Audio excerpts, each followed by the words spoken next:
साधक जैसे जैसे चक्र पर स्थिर होता जाता है वैसे वैसे उनकी अनुभूति भी प्रगाढ़ होती चली जाती है। प्रगाढ़ होती हुई चली जाती है। कहने का तात्पर्य अभी मूल तत्व से साधक जुड़ा नहीं है। अभी वो वहां स्थिरता प्राप्त नहीं किया है। वहां तक वहां भी सतत चेंज होता जाता है। ये प्राण तत्व है। प्राण तत्व संपूर्ण स्थिरत्व नहीं है। स्थिरत्व तो एक चेतन सत्ता ही है। अभी उनके ऊपर के जो आभासी प्राण है वो साधक को दिखाई देता है। इसलिए यहाँ ऐसा कहा गया, साधारण साधक वहीं पर मन को समाहित कर लेता है। साधारण शुरुआत करने वाला साधक, शुरुआत करने वाला साधक माने सत्य की अनुभूति करने वाला साधक वहीं पर मन को समाहित कर लेता है। खुद के चेतन को नहीं कहा है, यहाँ अभी मन शब्द का उपयोग किया गया है। मन खुद चंचल है। चंचल मन से जो देखा जाता है वो भ्रांति युक्त होता है। मन जब तदाकार हो जाता है तो परिस्थिति चेंज होती है। अभी मन से देख रहा है मतलब द्वैत है। द्वैत खुद के अंदर द्वैत है। खुद प्राण तत्व है, चेतन है, मगर देखने का अभी नजरिया चेंज नहीं हुआ है। अभी भी वो मन से ही देखने की प्रक्रिया में है। इसलिए खुद के अंदर भी द्वंद है। पहले बताया गया ना, द्वंद है। अभी कली खिली नहीं है। अभी इतना तेज तत्व वहां परमानेंट स्थिर तो नहीं प्राप्त किया है, क्योंकि साधक अपने मन से देख रहा है। मन तो चंचल है। जब मन खुद के अंदर तदाकार होता है तब परिस्थिति चेंज होती है। मन खुद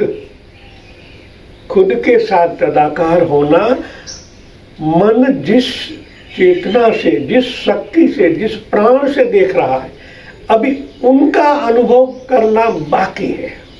इसलिए यहाँ शास्त्रकार ने मन शब्द लिखा है। गर्व होता है ऐसे लेखक पर कि कितनी सोच समझकर शब्द का उपयोग किया गया है। इतनी सोच से ही हम जब देखेंगे तभी उनके अंदर जो सत्य है उनको उजागर कर पाएंगे।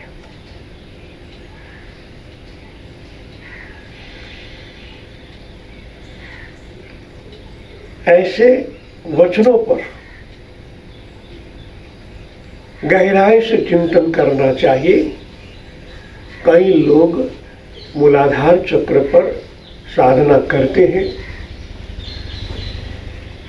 अपना पूरा जोर लगाते हैं, मगर जिस तरह कहावत है ना, दिया के तले अंधेरा।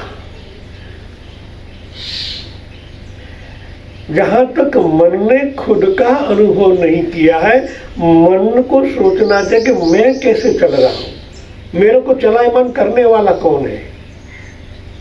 तो उनके पीछे जो चेतन है, चेतन के द्वारा ही मन संकुचित भी होता है और विकसित भी होता है। तो खुद को जाने बिना जब हम दूसरों को जानना चाहते हैं, वहां गलती हो जाती है, मिसअंडरस्टैंडिंग। और इनसे ही कई साधकों को वहां अलग अलग प्रकार की अनुभूति होती है। इनका मूल कारण भी यही है। चक्र तो वही है, परमात्मा एक ही है, प्राण एक ही है, शरीर का बंधारण एक सरखा है, फर्क उनकी चेतना का है। जिस तरह डेवलप हुआ है इसी तरह उनका नजरिया होता है और उसी नजरिए से वो देखने का प्रयास करता है, इसलिए उनको अलग अलग अनुभूति से पसार होना पड़ता है। एक ही माँ बाप मन हम परमात्मा की संतान है, क्यों सबकी अनुभूति अलग होती है। मन से देखना और मन तब रजोगुण में, तमोगुण में, सत्वगुण में उनकी तन्मांतराएं अभी भी उनके साथ है। जिस तरह मन बना है मन धारण में होता है, इसलिए साधना में पतंजलि ने अष्टांग योग की बात कही है। ऐसे पराकाष्ठा तक पहुंचने के बाद भी जो अष्टांग योग का पूर्णतः अभ्यास नहीं किया गया तो वहां आप थोड़ी सी अधूरास महसूस करते हैं। यम, सत्य, अहिंसा, अपरिग्रह, ब्रह्मचर्य, इनका जो अनुभव न होता तो आगे जाके जो है उनसे ही आप देखोगे। यहाँ इसी बात को कहा गया साधक मन से। साधक है सत्य को धारण करने वाला, मगर देखने का नजरिया है मन से। तो मन जिस बनावट से बना है अरिसा ऐसा ही होगा। सत्यनिष्ठ कितना हुआ है, सत्य को कितना एकाकार किया है। शुरुआत में पहला पद यम, तमोगुण में ज्यादा रहा है, माइंड को ज्यादा गर्म रखा है, क्रोधी है।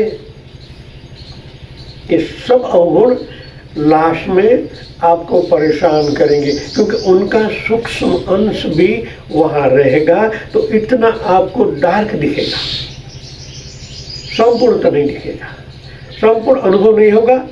तो यहाँ आगे भ्रांति शब्द इसलिए सोच समझ कर रखा गया है। उसी भ्रांति में आप युगों तक रहोगे। मानो कि आपका बेज, जिस तरह हम कंक्रीट करते हैं, सीमेंट, रेती, कच्ची, उसमें कभी कुछ कचरा आ गया तो उतना भाग में तो गड़बड़ी रहेगी ना।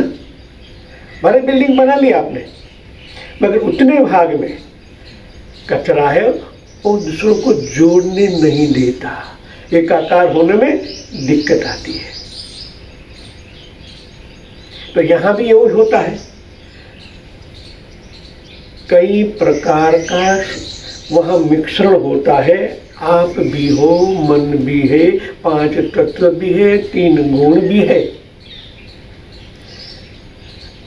और जो वहां कंक्रीट, मूलाधार चक्र का कंक्रीट बनाने जा रहे हो, संपूर्ण शुद्ध होना जरूरी है। 5 कोश को भी शुद्ध करना इतना ही इम्पोर्टेंट इसलिए कहा गया है। और आगे जय सच्चिदानंद।